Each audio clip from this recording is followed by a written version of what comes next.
Estamos começando nesta tarde de domingo,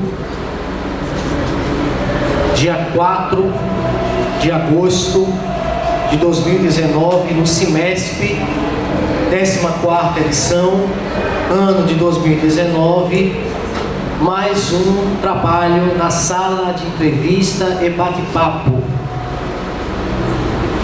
Foi realmente um final de semana espetacular.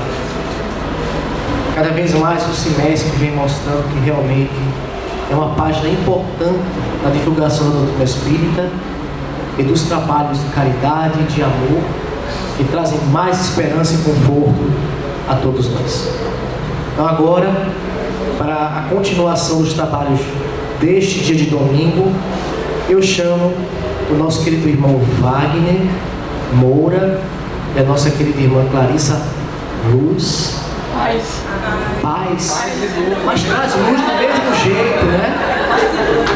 Para vir para cá. Vamos aplaudir.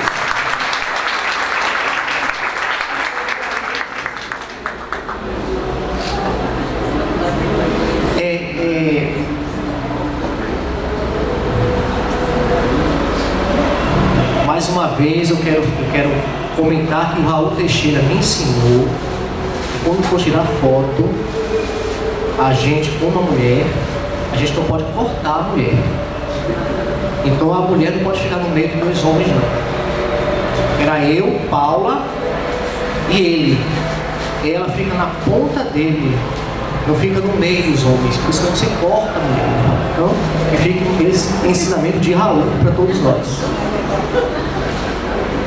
Bom, hoje, em continuação aos trabalhos que fizemos ontem, conversando sobre o Fraternidade Sem Fronteiras, as atividades que são desenvolvidas por este projeto humanitário maravilhoso, em que eu tenho a honra de estar ao lado do fundador e da coordenadora, é isso?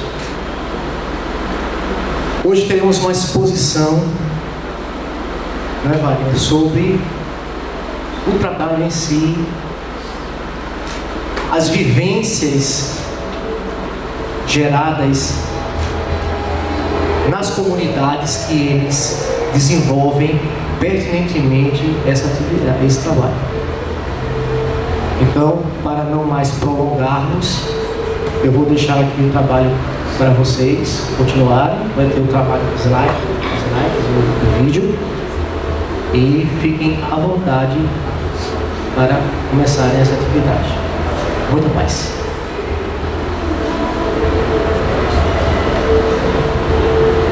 Tá certo, muita paz, né? Muita paz. Eu vou me confundir por um bom tempo, paz e luz, mas é você. Vou deixar no sonho, tá bom?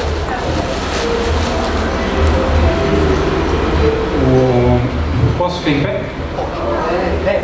Carrega. Ah, ok. Brincadeira, é que eu quero... Tudo bem aí? Ok, pessoal,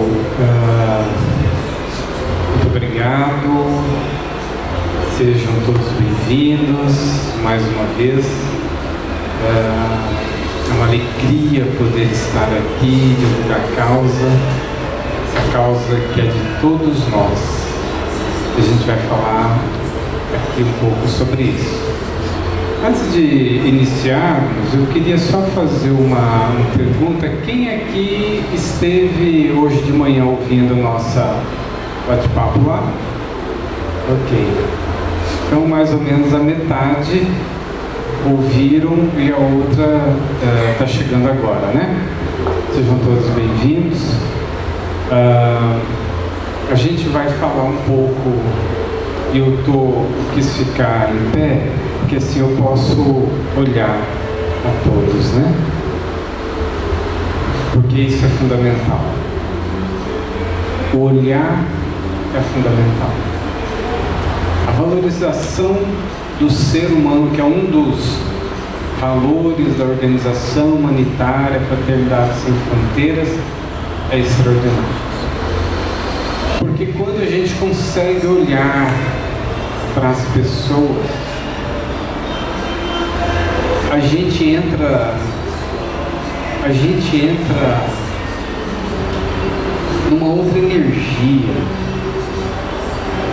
A gente começa a entender, na minha vivência, um pouco mais o que é Deus, sabe? E quando a gente fala sobre Deus, a gente não tem a dimensão, né? A gente não sabe falar. O máximo que a gente sabe falar é soberanamente, justo, bom, né? Onipresente, onisciente. É o máximo que a nossa linguagem consegue expressar. Mas a gente não sabe. Na verdade, a gente não sabe o que é Deus. Não sabemos. Mas o ser humano, ele é uma criação divina. E aqui que nós conhecemos, né? Extraordinário. E quando nós conseguimos olhar o outro, e por isso vem essa proposta de fraternidade, porque se eu consigo olhar o outro como meu irmão, eu estabeleço uma conexão com Deus. Ao contrário, o egoísmo que me afasta das dores, das dificuldades, né, do outro, me afasta de Deus. E inevitavelmente eu não alcanço a felicidade, a paz. Não existe outro caminho. Não existe outro caminho. Na nossa percepção, nos nossos estudos e na vivência, quando você está próximo, você sente paz.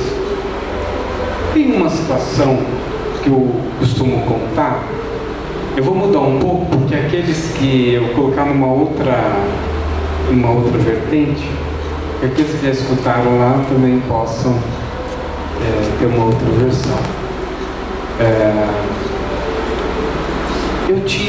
Eu comentei ali no auditório que eu tinha uma dor muito grande.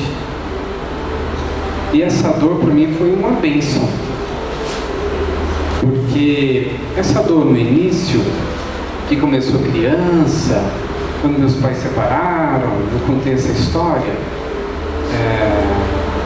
lá atrás, aqui não. Meus pais se separaram, eu tinha acho que 11 anos, eu saí triste, andando pelas ruas do meu bairro, saí triste e comecei a chorar. Meus pais tinham separado. Mas uma voz, sabe aquela voz lá dentro da alma da gente? Hoje eu consigo ressignificar o que é isso. Mas uma voz lá dentro, sabe por que você está chorando? Por que você está chorando? Tipo assim, essas coisas acontecem, né? Se você tiver que chorar, chore pelas guerras do mundo, pelas dores da África, as crianças que estão morrendo de fome. E justamente naquela época, 1984, 85, morria por ano mais de 400 mil crianças com fome. Vocês lembram algumas reportagens, né? De vez em quando retornam, que crianças morriam mesmo, morriam de fome, né? Raquíticas. Foi uma das maiores catástrofes, né, do mundo. Teve aquela campanha do We Are the World, né? Campanha pelo mundo em prol dessa comunidade. Aquilo ficou gravado na minha mente. Aquilo me marcou a minha dor, né? E continuou. Mas isso nunca mais saiu da minha mente.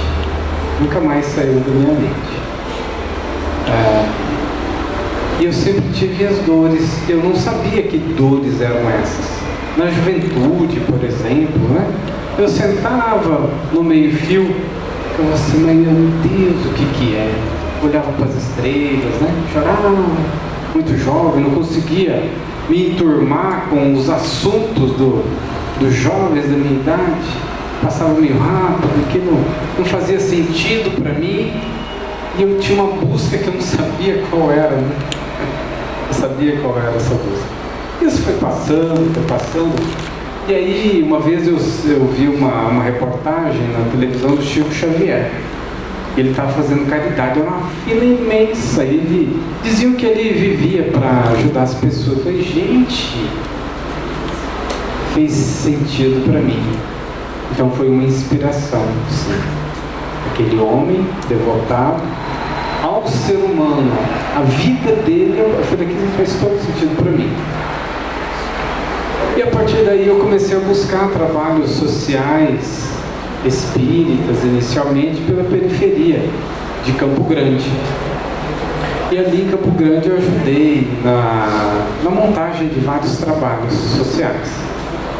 Aconteceu que eu acabei fundando um trabalho, primeiro eu ajudei, depois eu fundei um trabalho na periferia de Campo Grande, chamado Posto de Assistência Espírita Amizade, que hoje virou um centro espírita social, né, na periferia de Campo Grande, que já tem 13 anos, 14. Mas acontecia que no final daquilo, de um ano mais ou menos, a dor voltou, mas aí de forma avassaladora, né? Eu tinha que concentrar para dar um passo atrás do outro. Era muito difícil. Eu tinha que, porque nada para mim fazia sentido. Eu tinha uma empresa, eu tinha 10 representadas, né? Eu era representante comercial. Aquilo não fazia sentido para mim, eu ter que dedicar minha vida, minha energia para ganhar dinheiro, né? Não fazia sentido para mim. Eu fazia com um peso na alma. Mas ao final então desse um ano, eu com 2 baldes de sopa, porque no final a gente entregava sopa, o que sobrava, 2 baldes de sopa na mão, andando pela periferia de Campo Grande, eu olho para o céu chorando de novo com aquela dor imensa. Eu falo, Senhor, tá bom, eu vou para a África. Por que África? Porque nunca tinha saído da minha mente a ideia de África. E eu relutava, porque as pessoas que me criticam hoje dizendo, por que você vai ajudar lá e não ajuda aqui? Eu também fazia essa crítica para mim. Eu fazia essa reflexão para mim. Por que você... Mas estava resolvido. Eu iria para lá então. Aquilo me deu uma certa paz. Bom, isso passado algum tempo, eu estava na casa de um irmão, depois de um mês, e aí meu irmão fala, mano, vamos abrir uma empresa? Assim, gente, eu não sei exatamente qual o nome disso. Estou estudando, parece que até clarividência, eu não sei. Eu sei que é um programa da alma. Quando meu irmão disse, mano, vamos abrir uma empresa, eu simplesmente vi uma linha do tempo. Milhares de crianças. Aquele seria meu passaporte para o projeto do coração, o chamado do coração. Eu falei, vamos. Eu tinha uma casa que valia 60 mil reais e ele também tinha outra. Vendemos 2 casas e montamos uma empresa. Eu sei que no final, depois de 3 anos, eu consegui tirar o primeiro prolabore, comprar passagem e voo para a África. Chegando lá, eu vi toda a realidade das aldeias de extrema carência. Eu estava em paz, eu estava em casa. Me senti muito em casa, muito em paz. E, no final de que a gente acabou indo para aldeias e conhecendo aquela realidade, voltei para o Brasil e propus a fundação da organização Fraternidade Sem Fronteiras e retorno depois de 8, 9 meses. E ali nós fundamos a primeira unidade com 70 crianças numa aldeia chamada Barragem. Ainda falando sobre a dor, né? Depois de algum tempo, um ano, mais ou menos um ano e pouco, nós abrimos uma segunda unidade chamada Muzumuia. Nesse local, depois de um tempo, a gente ajudava crianças que eram órfãos de pai e mãe pelo HIV. O índice de HIV em algumas regiões chega a 20% nas aldeias moçambicanas. Aconteceu então naquele instante que a fome ficou 3 anos sem chuva e a fome aumentou e todas as crianças foram bater a nossa porta porque nós tínhamos comida. E aí então me ligaram, falou: Wagner, o que faremos? Porque muitas crianças estão vindo pedir comida aqui, o que nós faremos? Porque nós não vamos ter comida. Eu falei para elas voltarem, que a gente não podia. Eu falei: meu Deus do céu, não faça isso. As mães daquelas aldeias não pedem. Então, se a mãe estava indo pedir comida para seu filho, é porque eles estavam realmente precisando. E eu sabia disso. Eu falei: meu Deus, não façam isso. Não manda abre as portas. E ela abriu. Só que ela abriu e aí veio dobrou o número de crianças no projeto, né? Dobrou, foi para de 300 foi para 600, 700 crianças. E nisso eu cheguei nesse momento, né? No mês seguinte, e nisso tinha uma menina que foi numa caravana médica.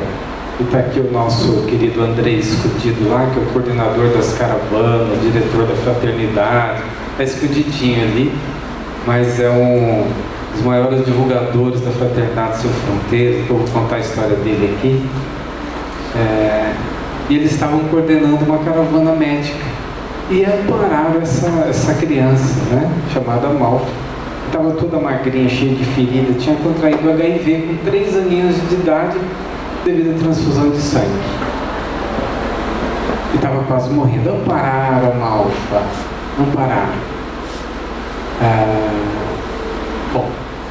Deram medicamento, alimentação, ajudaram. Voltou a caravana para cá, depois de 3 anos, que era cada 3 meses as caravanas. Retornamos para lá depois de 3 meses. Mas naquele momento eu só tinha ouvido falar dessa criança, mas numa caravana a gente tem muito trabalho, mas eu nem cheguei a vi de longe, né? Fiquei sabendo da história.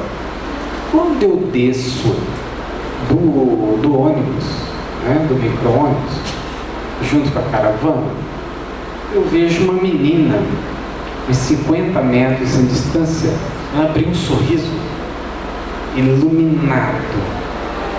Ela abriu os braços e vinha correndo, mas era tão linda aquela menina, tão linda. E ela se destacou no meio das outras e vinha correndo ao meu encontro. Aí eu olhava, mas era tão linda que eu falei: mas aonde que ela vai? Né? Olhava do lado, onde que ela vai? Ela abriu os braços e veio na minha direção. E ela me deu um abraço. Foi um dos abraços mais fantásticos que eu tive na minha existência.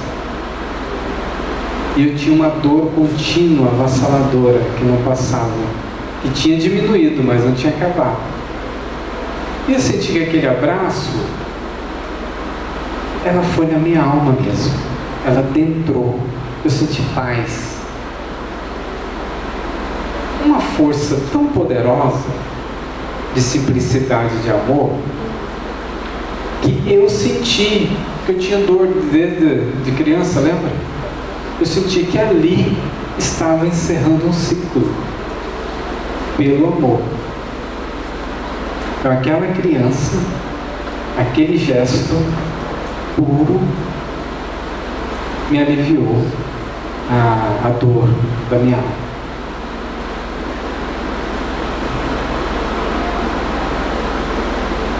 Nós precisamos uns dos outros. Eu precisava e preciso da Malfa. Eu precisei do olhar dela, precisei do amor dela para ser o que eu sou hoje. Mas não é só dela, né? E é isso que eu gostaria de falar. A Malfa foi um marco, né? Mas a gente precisa de todos. Quem de nós não tem as nossas dores, as nossas dificuldades, né? E por que eu estou falando dessas dores? Por que eu estou falando disso? O que tem a ver com fraternidade? Estou contando uma história. O que tem a ver? Tudo. Porque a nossa principal, a nossa missão na fraternidade é viver, né? É viver. Passa para mim lá. Na missão.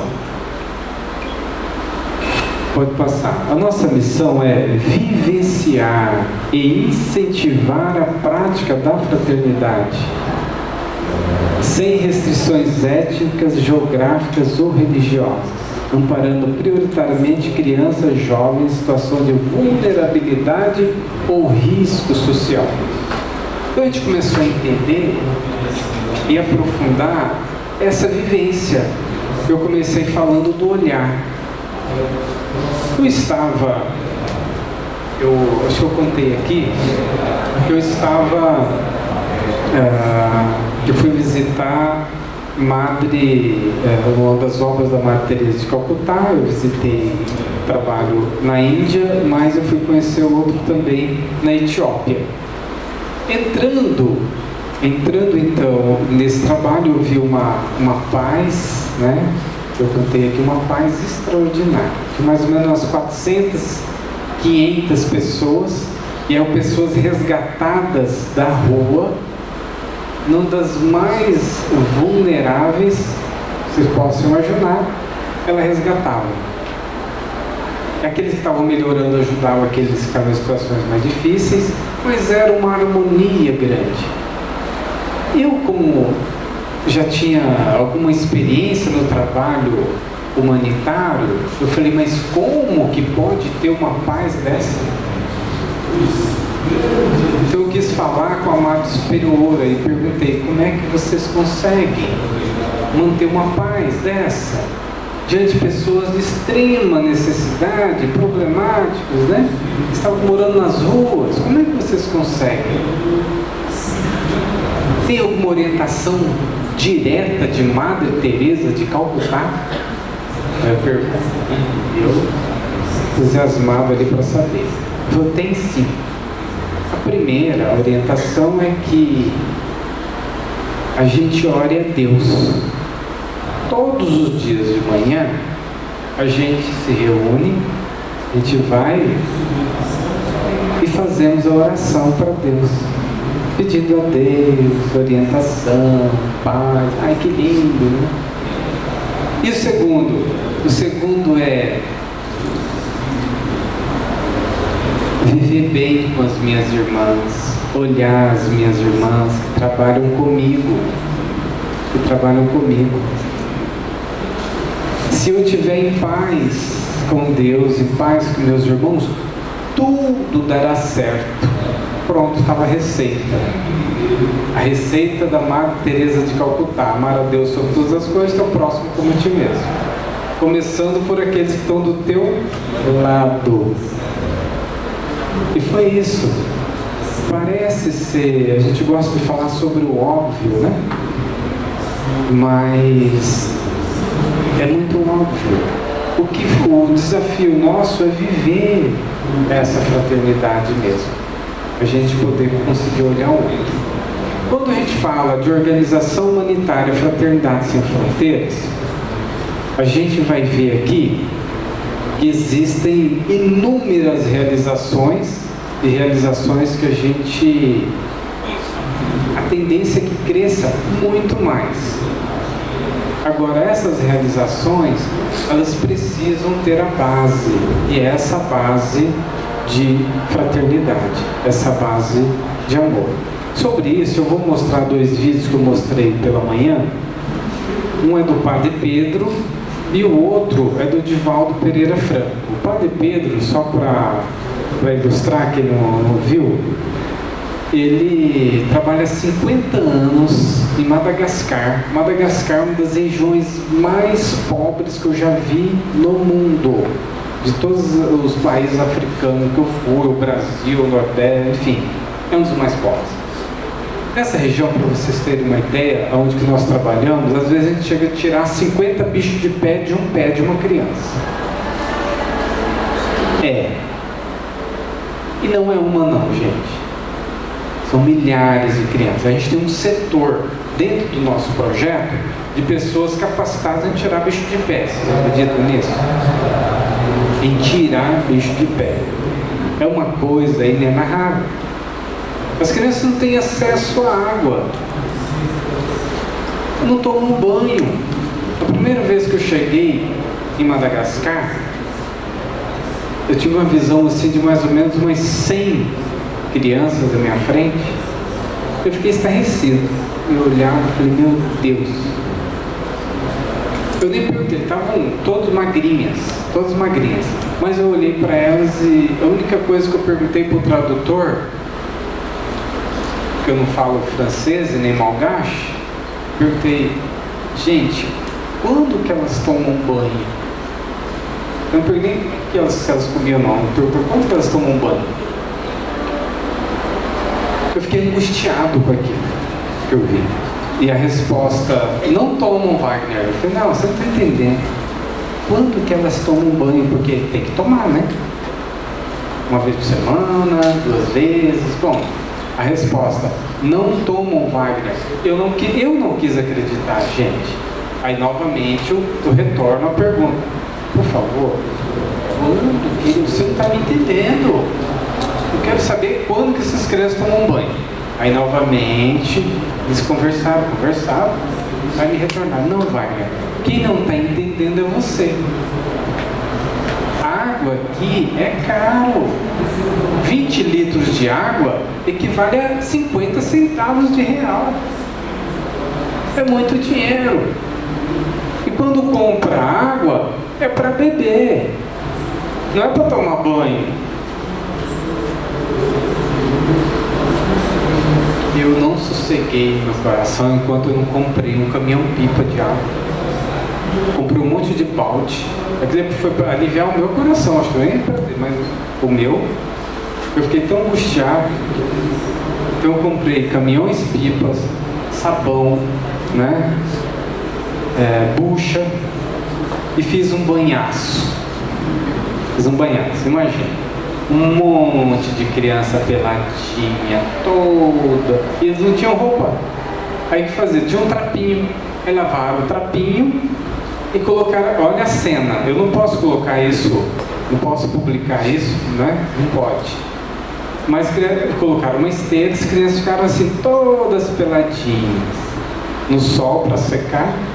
E aí as mães, como tinha sabão e tinha água, lavaram a única roupinha que as crianças tinham. Essa é uma situação do nosso planeta. É aí que nós estamos construindo. Depois eu vou mostrar o vídeo para quem não viu, que mostra a cidade da fraternidade, todo esse trabalho dando apoio a essas crianças. Mas justamente nesse cenário também o Padre Pedro, que está muito mais tempo, está 50 anos lá, ele construiu uma cidade na capital de Moçambique, porque é uma pobreza no país todo, mas construiu uma cidade lá. E eu tive a honra de poder conversar com ele, para poder extrair, porque eu não sou bobo não, né? Quando eu vejo vai ter alguma coisa, que coisa é essa? Eu quero aprender, e a gente acaba aprendendo, né? E aí ele foi falar sobre, eu queria saber sobre os valores, porque na minha reflexão, na reflexão do grupo, nós precisamos fortalecer enormemente os valores, a fim de que a nossa organização não se perca. Esses valores precisam estar muito fortes, muito presentes nos diretores, nos voluntários, em todos. Essa visão de simplicidade, né, de humildade, de fraternidade, de honestidade, né? Precisam estar muito poderosos nos nossos corações, senão a instituição ruim, ela cai. Em algum momento ela cai. O que destrói a instituição é a falta dos valores. Pode até começar bonito, mas daqui a pouco, né, se a gente não observar os valores, ela destrói. E como é difícil a gente construir um processo de credibilidade, como a fraternidade hoje conseguiu. Então a gente foca e a gente está viajando hoje o Brasil todo para falar sobre os valores, né, aprofundar sobre isso para os voluntários, para que os voluntários também criem, isso já é muito forte, criem cada vez mais força moral, espiritual, ética, né, para que junto a gente vá se fortalecendo, para que a gente consiga ir mais longe. Mas então, o Padre Pedro, ele tem um conceito, eu vou rodar para vocês sobre valores. Fiz uma entrevista com ele. Isso. Roda ou não? Acho que não vai rodar.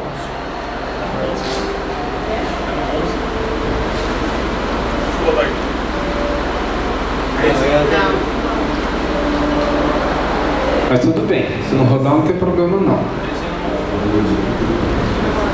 Não tem problema. Então o Padre Pedro, ele vem falar pra gente e os valores. Ele falou: Wagner, como que eu vou falar de valor para você? 50 anos, fiquei parado, né? E agora? 50 anos de trabalho, você quer que eu fale para você em meia hora? De valores? Eu fiquei meio envergonhada, pergunta, né? Olha lá, vai rodar, só para você escutar.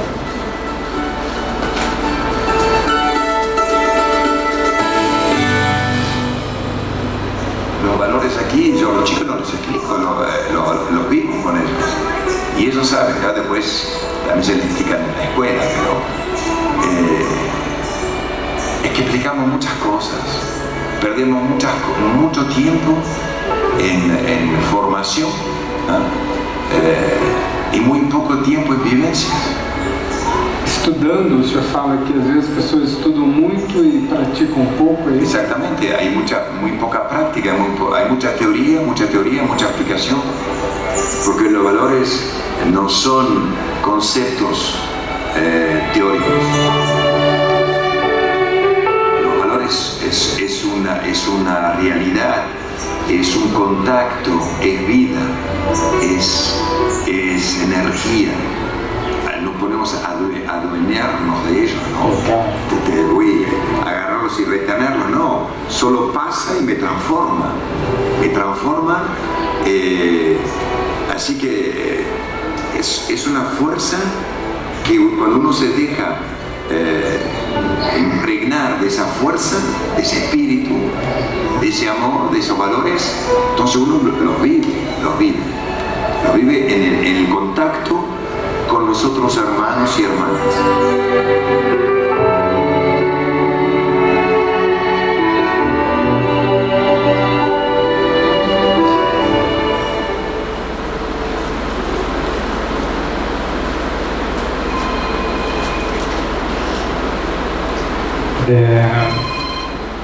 Então os valores, como ele diz, não se explicam, né?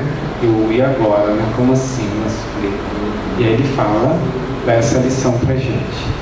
Os valores se vivem. Então às vezes a gente tem muito conceito e a gente tem muito conhecimento, gente. A gente tem muito conhecimento. Mas os valores se vivem, se vivenciam. Só através do contato da dificuldade, da dor, né? Dos problemas a serem resolvidos. Quando a gente vai atrás, quando a gente se conecta ao outro, quando se preocupa com o outro e toma as dores do mundo, da sociedade do outro, é que a gente vai começar a exercitar nossos valores. porque até então só são teorias.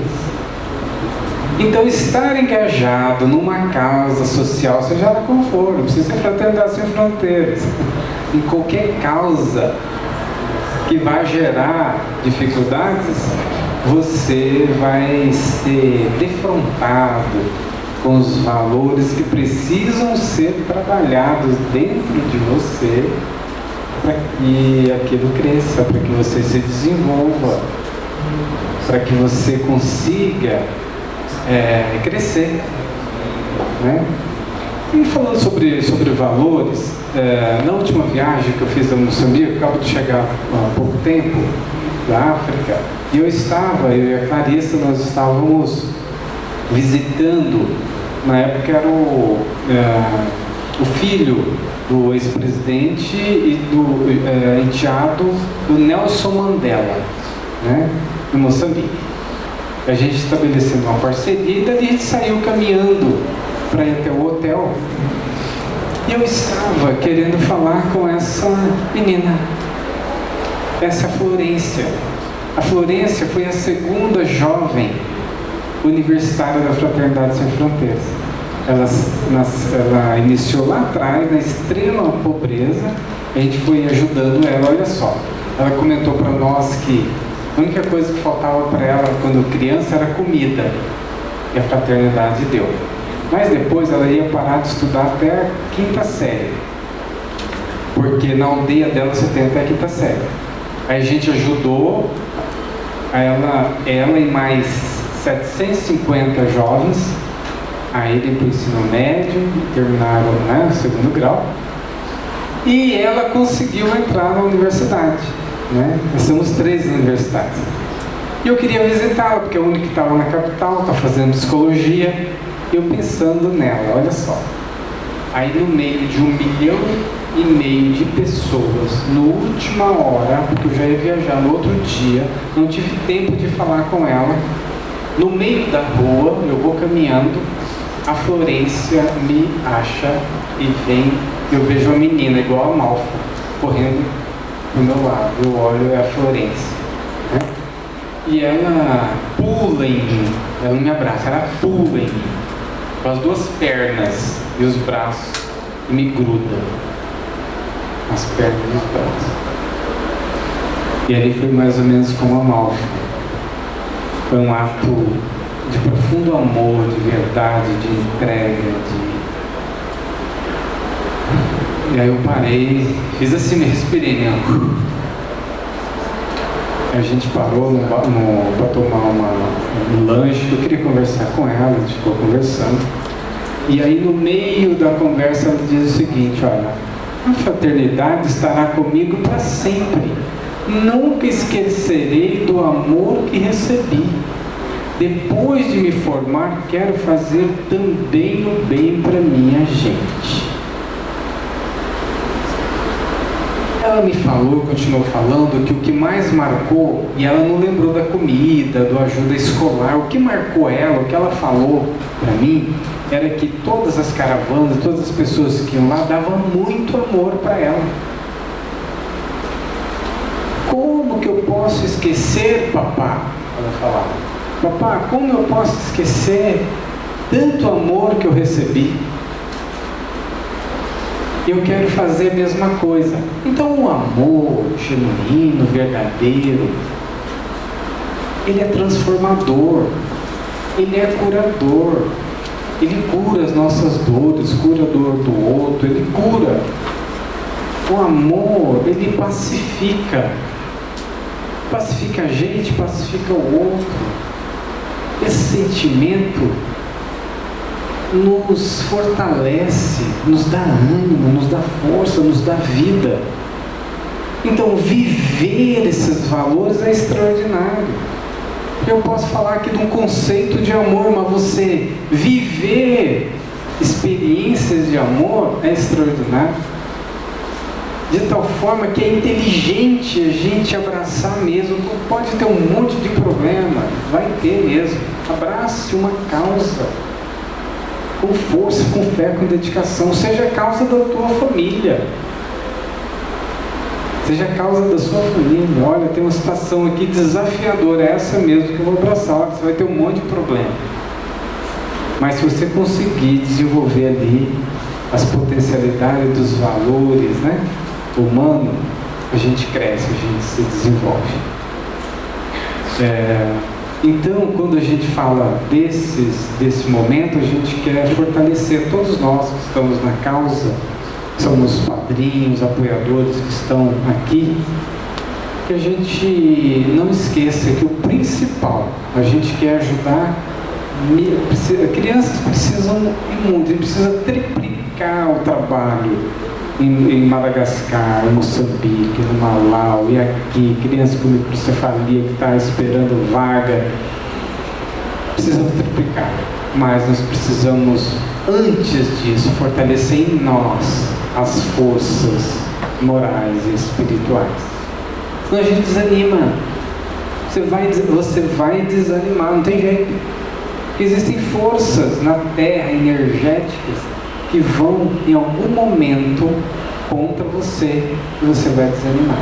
E se eu não tiver essa base individual e coletiva, a base da fraternidade precisa estar na individualidade em cada um. Então, se você não tiver essa base, não construir os valores em você, você não fica. Mas você não fica não só na fraternidade, você não fica em lugar nenhum no campo do bem. Você vai arrumar problema, o problema é o outro, vai ter confusão, você vai ver um monte de dificuldades. Por quê?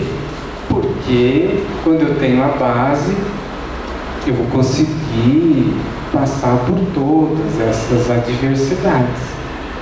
Então a maior missão da Fraternidade Sem Fronteiras é vivenciar a fraternidade. Aí o que nós estamos fazendo aqui é incentivar, sem restrições étnicas, religiosas, filosóficas, geográficas, porque nós somos uma só nação, um só povo, um só coração. Esse pensamento é o pensamento de uma nova era, né? Que a gente já está ouvindo falar muito. Um novo pensamento, essa nova humanidade que pensa coletivamente, né? Bom, eu queria... Eu gosto de falar, eu vou chamar a Clarice daqui a pouco para falar. Eu vou só passar antes aqui mais uma que é especiosa, para vocês verem aquelas crianças, né, que começaram 9 anos lá atrás, a realidade delas hoje, só para vocês terem uma ideia. Será que eu consigo rodar isso?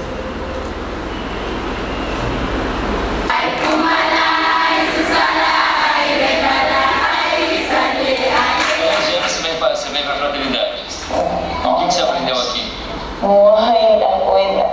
E a maior de todas as coisas foi o amor pelo próximo. Amor fraterno. O amor pelo próximo.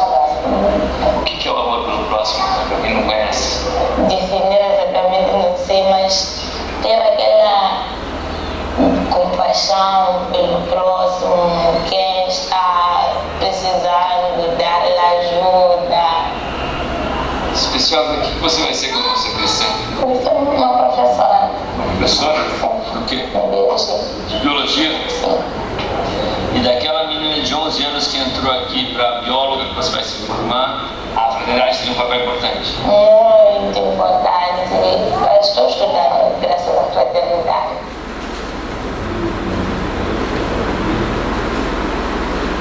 Essas são as nossas crianças. Porque não adianta que nós sejamos engenheiros, professores, biólogos, né? Arquitetos, médicos. Antes disso, antes de sermos isso, nós somos irmãos. Nós somos irmãos. E esse é o grande desafio, de nós conseguirmos olhar o outro como irmão. Quando a gente olha, então, tudo modifica, tudo se modifica na nossa vida. Eu quero convidar uma pessoa aqui.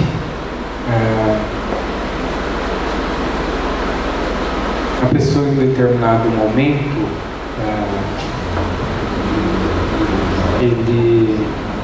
que é a Clarissa Paz. Eu não contei aqui a história dela, mas ela se formou, fez pós-graduação, trabalhou em multinacional. Aconteceu a mesma coisa que aconteceu comigo. Ela não via sentido só em ganhar. Em algum momento ela deixa tudo, no caso dela foi tudo mesmo, e vai morar num campo de refugiados. Campo de refugiado é uma das regiões mais inóspitas, né? São refugiados de guerra, vieram fugidos, situação psicológica muito difícil. E ali, sozinha, vivendo com $100 por mês, fazendo campanha, construiu 9 escolas. E disse, olha, aqui eu quero dedicar minha vida ao semelhante. E foi assim que nós nos encontramos. E hoje nós formamos uma parceria de vida.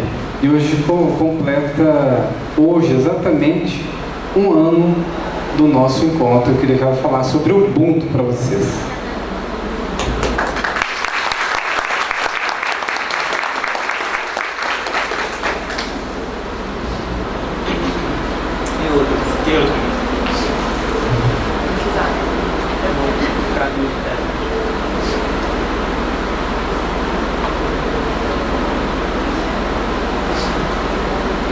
Boa tarde a todos.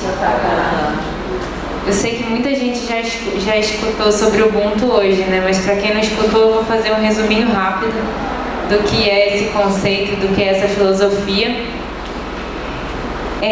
Então, rapidinho, aquela história que tem sobre o Ubuntu, em que quando o Ubuntu ficou conhecido no Brasil, rolou nas redes sociais uma historinha sobre um antropólogo que foi estudar os usos e costumes de uma tribo africana. E aí, quando ele estava lá na aldeia, na comunidade, ele propôs para as crianças uma brincadeira. E aí ele pegou os chocolates que tinha, colocou dentro de um cesto, botou embaixo de uma árvore e propôs uma corrida. E aí as crianças todas se alinharam. Naquele momento ele contou até 3, disse já. As crianças todas deram a mão, caminharam juntas, pegaram o cesto juntas e comemoraram juntas. Ele ficou muito curioso com aquela atitude, porque não é uma coisa normal, né, que a gente vê no nosso país e tudo.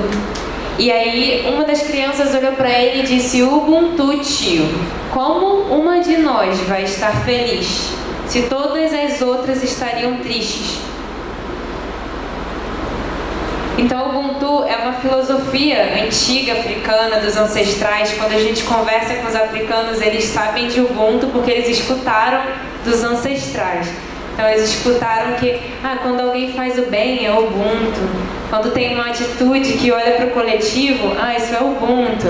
E engraçado que a gente no Malawi, nosso projeto chama Nação Ubuntu.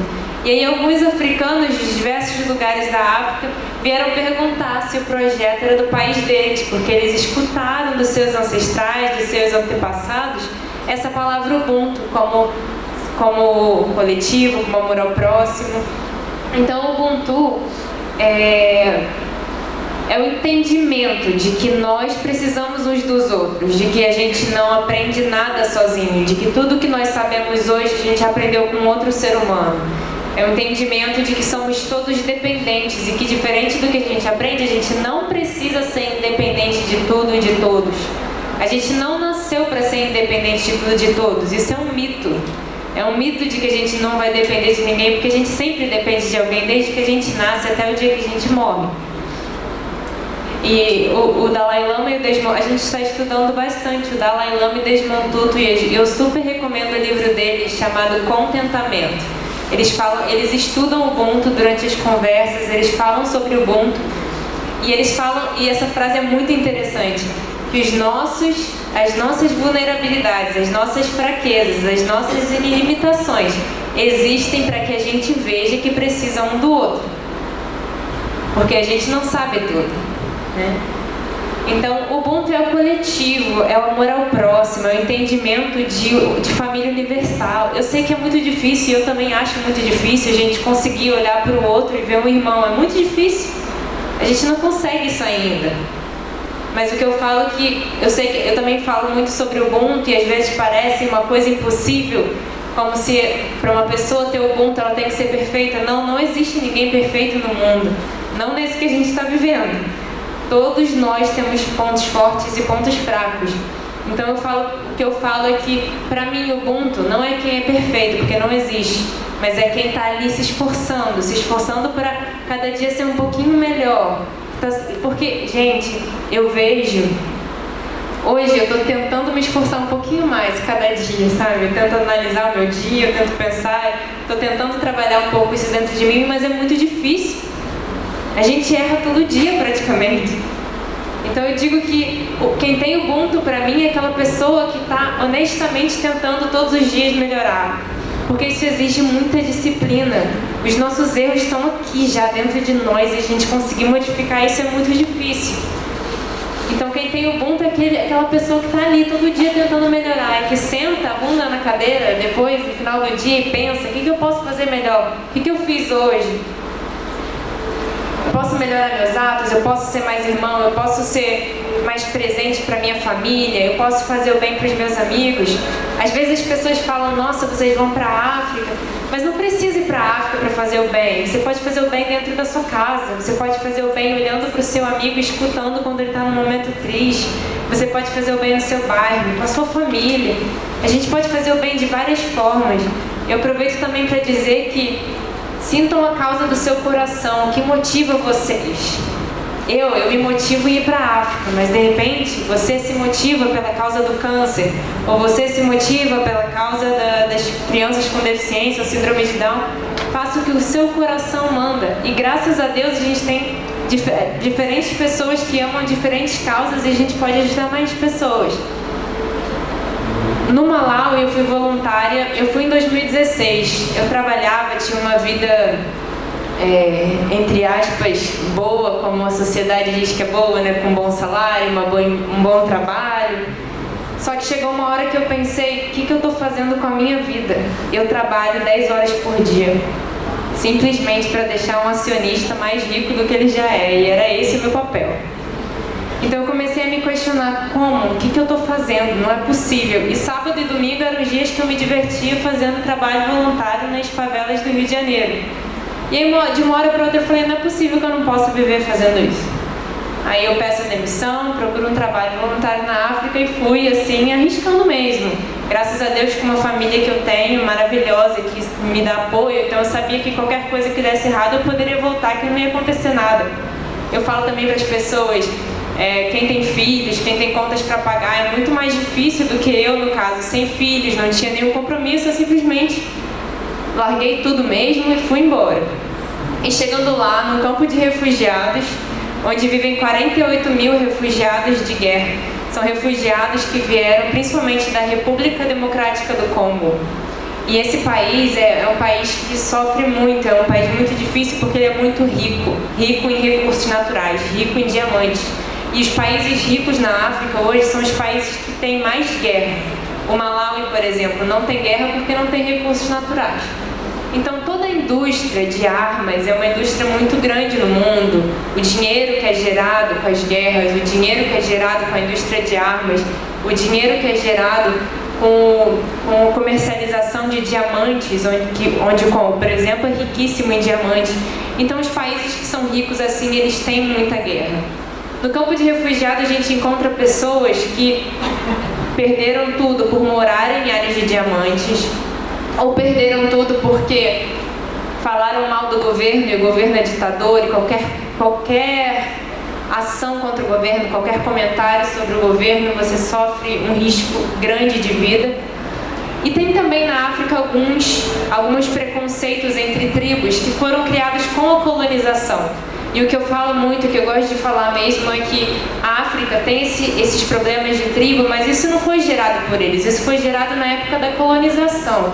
Isso foi gerado, por exemplo, no Congo, quando a Bélgica foi lá colonizar, todas as tribos viviam em paz. Mas aí o que acontece? Eles estipulam que uma tribo, Tutsi, eles são altos e traços finos, então vão ser as pessoas que vão assumir cargos superiores. Enquanto os Hutus, que são baixos e traços largos, vão assumir cargos inferiores. Então eles fizeram uma separação de tribo e botaram um superior ao outro. E daí surgiu essa guerra que existe hoje. Tem no filme Hotel Ruanda, que é muito conhecido sobre o genocídio de Ruanda. É essa tribo, Tutsi e Hutus, que foram separadas na época da colonização. Então tem muitos problemas que geram guerras na África. E foi nesse campo de refugiado, onde eu conheci pessoas que sofreram as piores atrocidades do mundo, porque nessas guerras as pessoas não são só mortas, elas são estupradas, elas são torturadas. E lá onde eu pensava que eu mais ia encontrar ódio, quando eu mais ia encontrar vingança no coração, né? Porque eles perderam muitas famílias, eles perderam muitos familiares, eles perderam muitas pessoas. Mas impressionante que foi o lugar que eu mais conheci pessoas incríveis, pessoas com Ubuntu. E hoje eu estava até conversando com uma pessoa no banheiro e ela a gente falando sobre pobreza e riqueza. Quem é pobre aqui? Pobre do quê? Dos bens materiais? A gente define pobre como as pessoas que têm menos bens materiais. Quem é pobre aqui? A gente define pobreza como os bens materiais, mas a gente não vai levar nada disso. Então, o que eu penso eles são ricos em valores morais, eles estão se enriquecendo cada vez mais em valores morais, coisas que eles vão levar por todas as suas vidas. E nós estamos ainda presos à riqueza dos bens materiais que nós não vamos levar para lugar nenhum. Essa historinha, talvez algumas pessoas não escutaram, mas é muito linda. Essa mãe africana, ela adotou muitas pessoas. Muitas não eram nem mais crianças, eram já adultos, mas foram adotados por ela. Inclusive os 4 líderes da Fraternidade Sem Fronteiras do Malawi, os Ubuntus, eles são adotados por ela.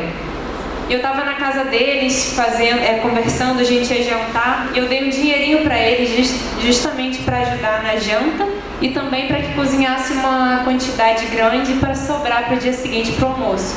Eu fui na minha casa trocar de roupa, tomar banho, e quando eu voltei, gente, a casa inteira cheia de gente que eu nem tinha visto, nunca nem tinha visto aquelas pessoas, a casa lotada de gente.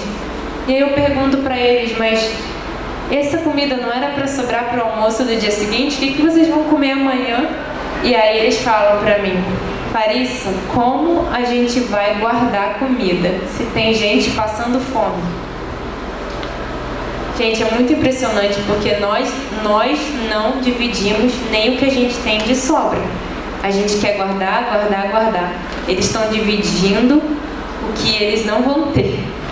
Eles podiam garantir o almoço do dia seguinte da família deles, mas eles pensaram não só na família deles, como nas outras pessoas que estavam com fome na região.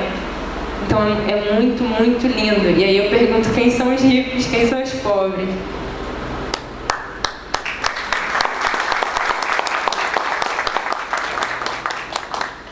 O Prince, também filho da nossa mãe, ele está agora no Madagascar fazendo um trabalho, aceitou a proposta de ir para o Madagascar ajudar a gente a liderar o projeto no Madagascar, ele e o Feli. Então eles estão fazendo um trabalho em cima dos valores e está sendo maravilhoso.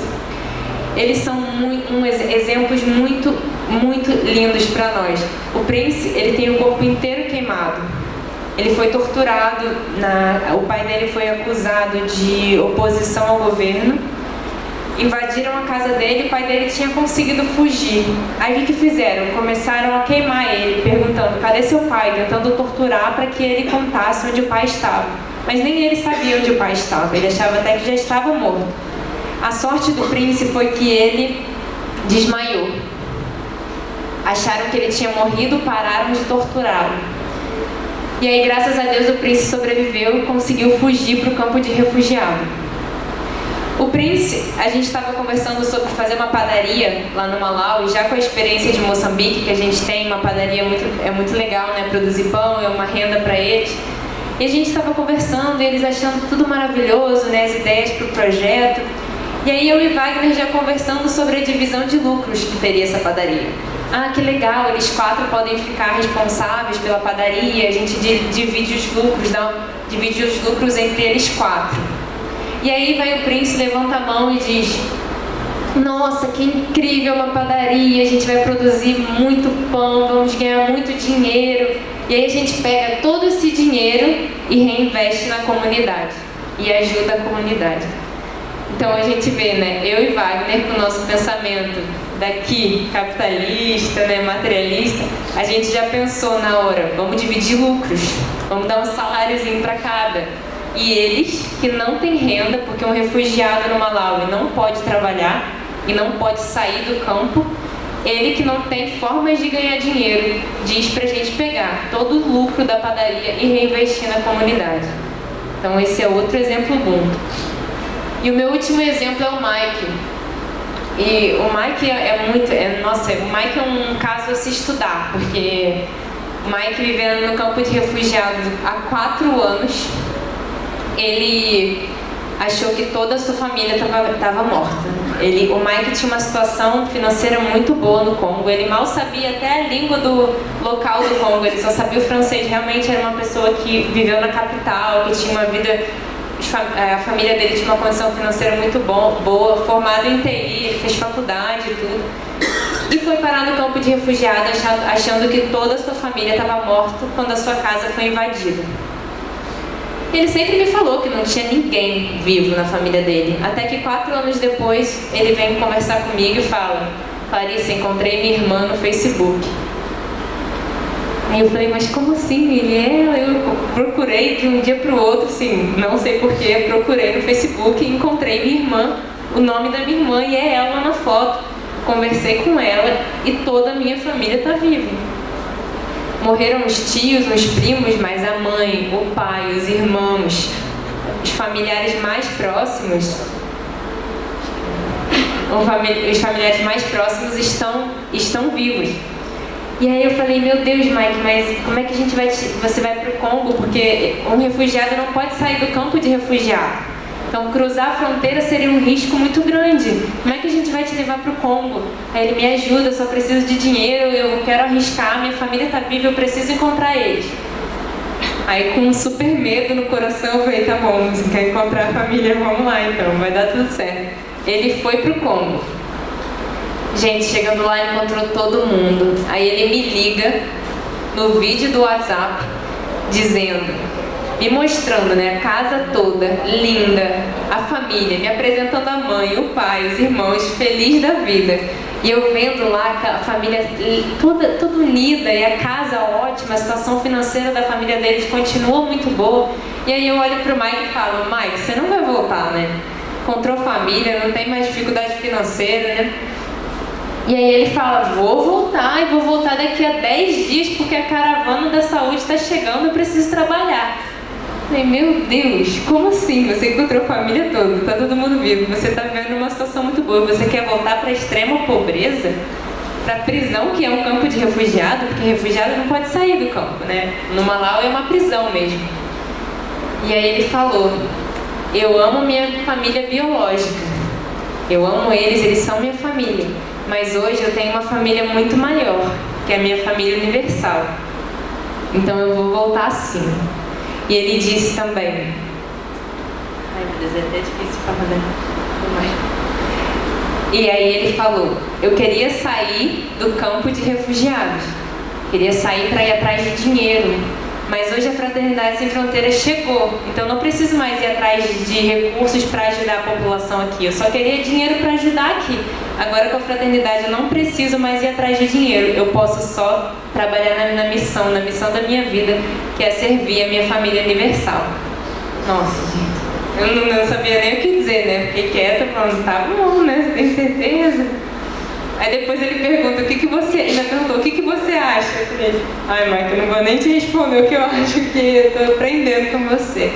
Então, na verdade, é isso, gente. O Ubuntu é isso, É entender um pouquinho sobre o coletivo, entender que pra gente ser feliz, o outro tem que ser feliz. Como eu falei até hoje, no dia que a gente começar a aprender um pouquinho mais sobre amor ao próximo, ou conseguir ver um pouquinho mais o outro como irmão, a gente não vai mais deixar que as crianças morram de fome, a gente não vai ver mais vídeo desses da fraternidade mostrando criança desnutrida, com desnutrição severa. Gente, tem criança morrendo de fome. Tem criança comendo fruta do cactus. Como a gente deixa isso acontecer hoje? Com tanto dinheiro no mundo. Pra quê, sabe? Pra quê? Então eu acho que quando a gente conseguir desenvolver um pouquinho mais, só um pouquinho mais de amor pelo próximo, compaixão, a gente não vai deixar mais que essas crianças estejam vivendo essa necessidade, a gente não vai mais deixar pessoas vivendo na extrema pobreza. E é isso. Obrigada.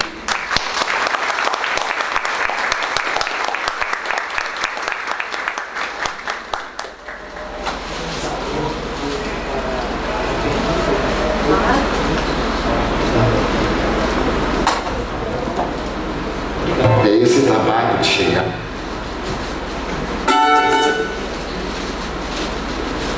Então, que maravilha, né? Eu acho que tem muita gente, eu conheço muita gente que de vez em quando escuta uma voz assim, que vem do coração e diz: muda tudo, vai atrás do que você está querendo tanto fazer na vida, que é fazer o bem às pessoas. Claro que acontecem situações familiares que às vezes impedem certas situações da gente prosseguir em alguma jornada, principalmente quando a gente deriva da vida que a gente está vivendo aqui no país, né? E a gente continua uma vida familiar, uma vida... E muitas vezes a resistência mesmo atrapalha um pouco. Mas como aquele irmão já falou, começa na tua casa, começa na tua comunidade, não precisa ir para tão longe. Mas se a voz do coração está falando também para ir para longe, eu acredito que é porque tem solução para você fazer o que você quer. Tem solução. Então, eu estou abrindo agora a oportunidade para as pessoas que quiserem fazer perguntas. Façam, que a hora é agora. Escutem o coração.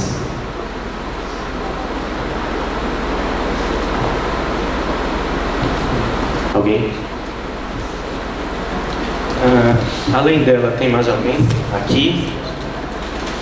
Bom, já teve três. Ela, vamos para a senhora e o que está ali. 3. São 4, na verdade. 3 mais 4. Pronto. Resolvi. Nome e a pergunta.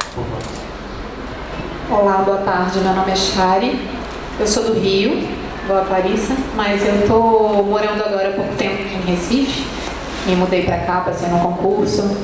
E eu conheci o Fraternidade pelo programa do Luciano Huck, mas eu já tinha uma amiga da minha mãe que já tinha conhecido no evento, e a gente ficou muito tocado.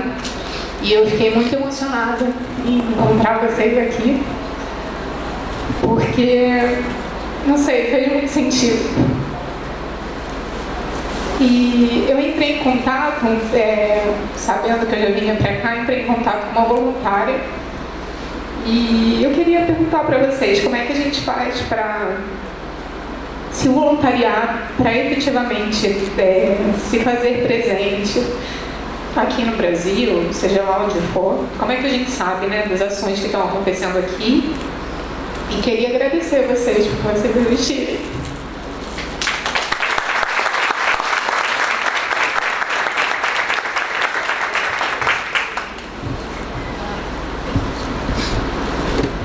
Obrigado pelo carinho. Vem para trás, né? Tá bom. Ok. Vou chamar aqui a nossa... Ela fala que eu faço bullying com ela, mas não é, que eu gosto tanto do sotaque dela. É lindo, lindo. Vem. Ângela.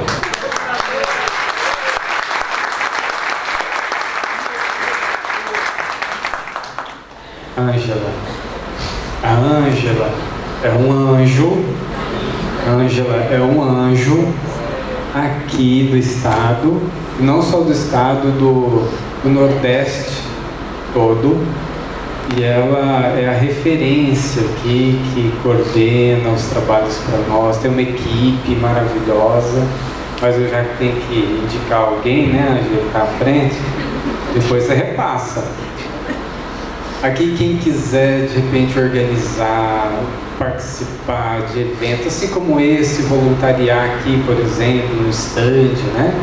Ou fazer eventos. Daqui a pouco a gente vai fazer eventos maiores, daqui a pouco a gente faz congressos aqui no Nordeste, né, Ângela? Então procurem a Ângela para que vocês possam trabalhar e formar grupo. É isso que a gente está fazendo, viajando pelo Brasil, fortalecendo os encontros dos grupos, porque é tudo descentralizado. A gente sempre pergunta o que você, é uma dos slides que a gente coloca, o que você pode fazer para transformar o mundo, para colaborar por um mundo melhor. E isso é a força da fraternidade, porque tem tantas ações que eu não sei mais o que está acontecendo. Não sei. De repente aparece uma ação, eu falei, gente, o que é isso? Que coisa mais linda. Uma corrida da fraternidade. 500 pessoas correndo, em nome da fraternidade, tudo uniformizadinho. Do dia para a noite eu fiquei sabendo, falei, meu Deus, aconteceu isso. Está acontecendo de última hora. Fazem bazares, coisa mais linda, sabe, de ajuda. Pessoas que fazem aniversário. Ah, não, a gente não precisa de dinheiro, né? A gente já tem dinheiro. Vamos pedir, olha aqui, vamos ajudar. Você está construindo uma sala de aula, uma aula? Ah, ok, quanto custa? Tanto. Pede para a família, manda o dinheiro da sala de aula, sabe? Então, assim, são muitas ações, é isso. Ah, não tem algo específico, tem muita coisa para ser feito. Né? Em Madagascar, por exemplo, a gente precisa aumentar o projeto lá em 10 vezes, só isso. Olha isso. Tem 3 mil crianças, que a gente precisa ter 30 mil crianças. Então a gente precisa de muito mais para dentro. Às vezes as pessoas olham, o projeto Fraternidade está grande, né? E a gente dá graças a Deus, tá? Que está bom, que está bonito, que está lindo. Mas ela precisa aumentar em 10 vezes. Né? Assim, depois a gente vê a próxima meta, né? Mas precisa, é necessário. Então, por favor, venha, pense, traga sugestões. E assim, gente, não espere que a gente não, crie você dentro do seu movimento. Entre em contato com a gente. O que posso fazer? Eu preciso perfurar um poço. Ah, então eu vou abraçar um poço. Eu preciso construir uma escola em Madagascar. Vocês não têm ideia quanto é necessário uma escola e água. Nós estamos tentando. Gente, sabe quanto custa um poço em Madagascar? R$140 mil. É extremamente profundo. São regiões de muito sal. É muito difícil, muito desafiador. Uma perfuratriz demora 4 horas da capital até o local para chegar, só para vocês terem uma ideia. Existem poucas, né? Então, assim, é um desafio grande, mas que não te joga no teu ombro um poço, mas você pode colaborar através de um apadrinhamento, de uma ação, de uma promoção, né? Então tá aqui a nossa Ângela, nosso anjo, tá?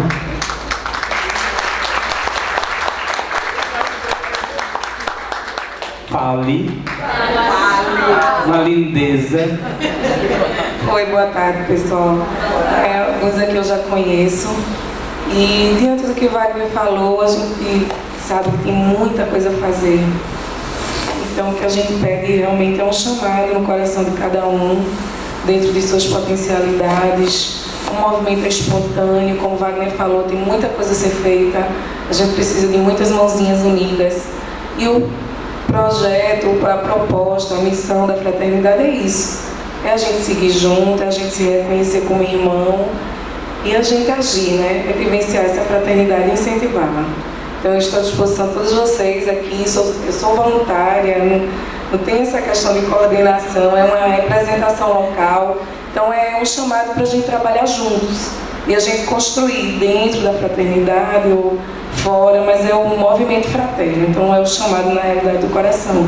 E eles são referências na realidade como vida, né, pessoal, de meta, vamos dizer assim, para ver se a gente consegue alcançar um pouquinho dessa conexão aqui de coração com algo mais elevado, né, que na realidade não é a gente que faz, né, a gente sabe que existe algo muito maior e que a gente só é instrumento, então que a gente deixe ser instrumento e o chamadinho do coração agir, tá joia? Obrigada.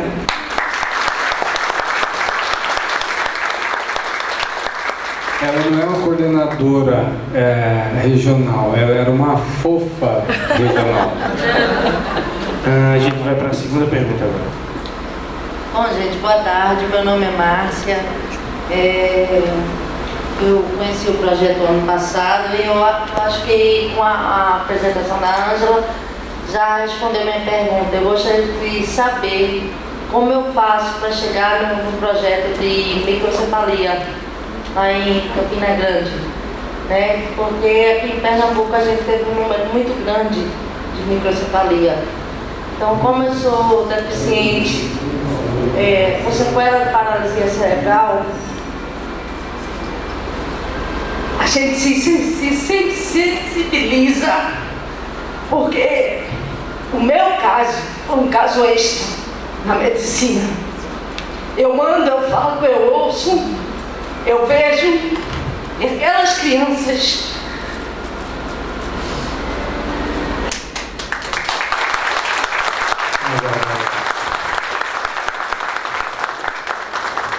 quiser já responder? Ângela, só procurar a nossa Ângela e dar o caminho, mas é mais um projeto realmente extraordinário, tá? O Amor Sem Dimensões, que é o trabalho com microcefalia, criança com microcefalia, e cresceu de forma extraordinária e tem dado um resultado de forma extraordinária. É um projeto lindo aqui do estado, né? Campina Grande. A terceira, depois a gente vai para o rapaz ali, depois a gente finaliza. Finalizamos. Assim, o tempo já estourou, então... Boa tarde a todos. Meu nome é Vanessa, eu moro em Recife, mas sou de São Paulo. Conheci o projeto também pelo Luciano Huck. No mesmo dia eu fiquei encantada, impactada. Eu tenho 3 filhos, graças a Deus, muito bem amparados hoje, né? E ver aquela situação toda, o vídeo que passaram lá foi incrível.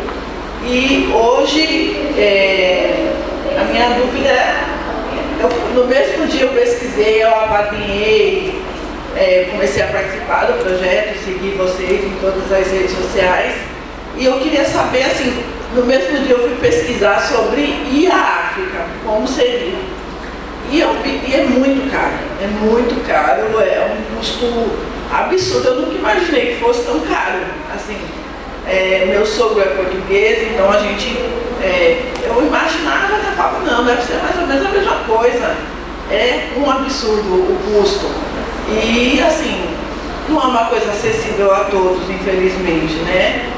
A minha dúvida é, eu queria saber se tem alguma maneira, por exemplo, eu gostaria muito de ir, muito, mas eu sei que não cabe na minha possibilidade hoje, até também porque eu estudo e tal. Mas quando a pessoa se voluntaria para fazer um trabalho desse, ela tem condição de ir com vocês? Ou é uma coisa que vem se preparando e a pessoa vai se organizando para participar de uma caravana? Porque, por exemplo, eu sou uma futura advogada, se Deus quiser, e aí, para prestar qualquer trabalho, então às vezes a pessoa até quer, mas não tem a condição de chegar. E aí, como eu não posso ir para a África, eu abracei o projeto daqui e já falei com a Ângela já também algumas vezes. E eu, assim, agradecer, dizer que eu acho que o mundo precisa de pessoas assim como vocês. E se tem realmente alguma maneira de fazer. Obrigada.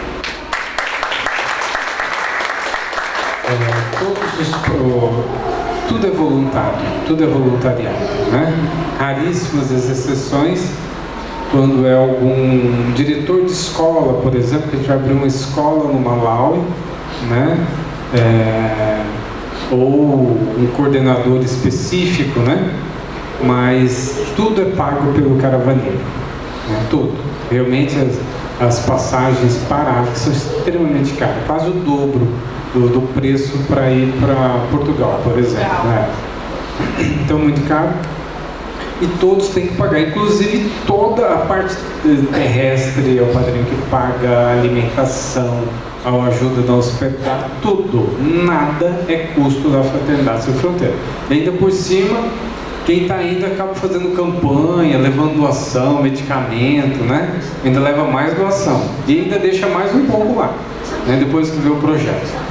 Por isso que o projeto, ele dá certo. O recurso que entra do apadrinhamento é para manutenção da criança que está lá, né? Mas existem caravanas, por exemplo, aqui, para a microcefalia, para o sertão, né? Da Bahia, né? da Vila da Esperança. Mas você falou de uma coisa, eu ajudo aqui, é isso mesmo, é ajudar aqui mesmo, nos projetos, né? Nós temos tantos projetos necessários, né, que sejam bons, importantes a gente se engajar nesses, né? Tem às vezes pessoas vão para lá para despertar e trabalhar aqui. É legal, não tem problema. Às vezes a gente desperta aqui, vai trabalhar lá, tem gente que desperta lá e vem trabalhar aqui. Tá ótimo. Sabe o que eu acho? Acho que todo mundo devia ir. Porque só quando você vê aquela realidade que nem você viu, acho que... Isso. É isso mesmo. Eu queria dizer só uma coisa e contar a minha experiência. Eu fui para a África pela primeira vez como voluntária, sem nenhuma organização, assim, fazendo nada. Eu fui para a rua pedir dinheiro para ir para a África. Eu morava nos Estados Unidos durante 6 meses antes de ir para a África, fazendo uma preparação. Só que essa preparação não te paga a sua passagem nem nada. Eles falam, ok, você vem fazer a preparação aqui, mas você vai captar os recursos para você ir para a África. Então eu fiquei 45 dias pedindo dinheiro na rua. Eu tinha que captar $6.000 para viver na África, para ficar na África. Então eu fiquei na rua pedindo dinheiro. Então eu acho que não pensa que você não vai ter dinheiro. Você pode fazer 50 milhões de coisas para ir para a África. Você pode fazer campanha, você pode fazer eventos, você pode falar com a sua família do seu sonho de ir para a África. E você pode ir para a rua pedir dinheiro, porque foi uma aula de humildade aquilo para mim, é maravilhoso, foi ótimo para minha vida. Então eu encorajo quem quer ir para a África, mesmo que seja difícil, que seja caro, e é muito caro, mas vai, se você tem isso no coração, você vai ser ajudada, faz a sua parte que o resto vai dar certo. A última pergunta, por favor. Oi, meu nome é Gustavo. Parabéns mais uma vez aos dois.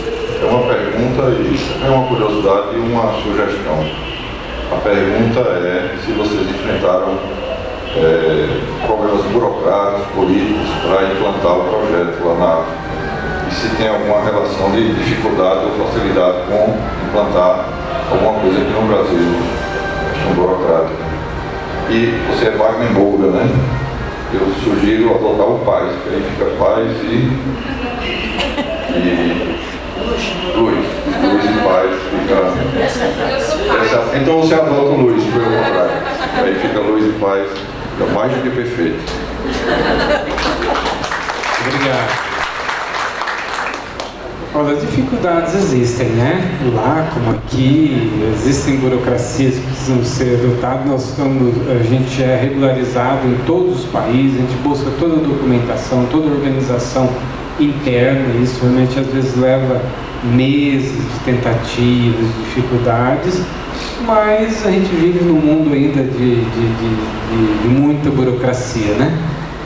A gente tem que enfrentar tudo isso, e tudo isso a gente tem que trabalhar os valores, porque muitas vezes a gente tem que respirar realmente, muitas vezes, não é simples, é bom falar sobre isso. Uma coisa é você só ir, não. Tem um sistema realmente muito complexo. Existe processo de corrupção, as pessoas tentam, mesmo você querendo ajudar, tentam que você dê coisas e a gente não dá, né? Não dá. Às vezes até uma doação que está entrando, eu quero doação. Não fica, então, se não pode trazer uma roupa de uma criança de doação, pode ficar, nós não vamos pagar corrupção. Então, desde esses pequenos detalhes, sabe? Ou alguém que parou, um policial que te parou no meio, sabe? E aí, olha, o pneu do seu carro está mais ou menos, e aí você vai ter que dar o dinheiro, vai ter que te multar. Não, multa, pode multar, né? Mas, então assim, a gente enfrenta assim, muitos desafios em todas as áreas e a gente é confrontado para ver como é que estão os nossos valores, né? Como é que a gente vai agir. Então realmente é bastante desafiador em todos os trabalhos.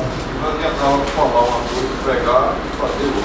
Fazer outra tem que ser também forte. Pode dizer que a gente faça, que a gente é perfeito, não, mas o que a Clarissa comentou, a gente se esforça, às vezes a gente erra, mas depois a gente para, reflete, olha, será que aquela atitude não seria melhor se tivéssemos feito daquela forma? Né? É muito humano, a gente é humano, a gente erra também, mas acho que o mais importante é a gente querer acertar, a gente acolher esse erro, muitas vezes, a dificuldade que a gente tem, mas querer acertar. Bom, caminhando para o final, deixar só um recado. No dia 15 de novembro, para quem não escutou a gente, vai ser o Dia Mundial da Fraternidade Sem Fronteiras. Dia Mundial. Está comemorando 10 anos de fundação e a gente quer fazer um grande barulho do bem de fraternidade no Brasil e no mundo. Então a gente está pedindo que aqueles que estão sensibilizados queiram fazer alguma ação em prol de algum projeto, em prol da Fraternidade Sem Fronteiras, para ampliação desse trabalho, que faça esse movimento, que faça um cadastro no site, que é fraternidadesemfronteiras.org.br, né? E 10 anos, e ali faça então o cadastro da ação que você quer fazer. Pensa, o que eu posso fazer para impactar? O que eu posso fazer para transformar a realidade? Né? O que eu posso fazer? Eu, minha família, eu, minha escola, meu trabalho, aonde? O que eu posso fazer? Escreva a sua ação lá. A gente quer milhares de ações acontecendo no dia 15 de novembro, tá?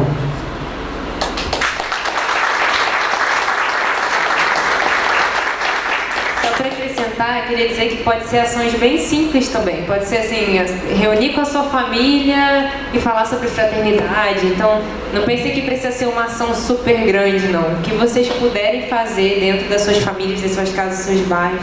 Queria agradecer muito a presença de todos. Pra gente traz muita felicidade estar aqui e receber cada olhar de vocês, cada sorriso, cada abraço. Essa energia que a gente recebe é muito linda. Agradeço muito, muito.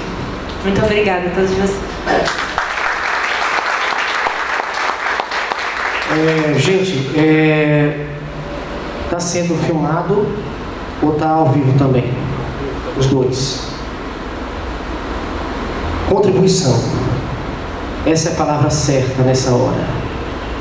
Além do que você pode fazer, hoje você pode contribuir. Hoje, nesse exato momento, você pode contribuir para o Fraternidade Sem Fronteiras.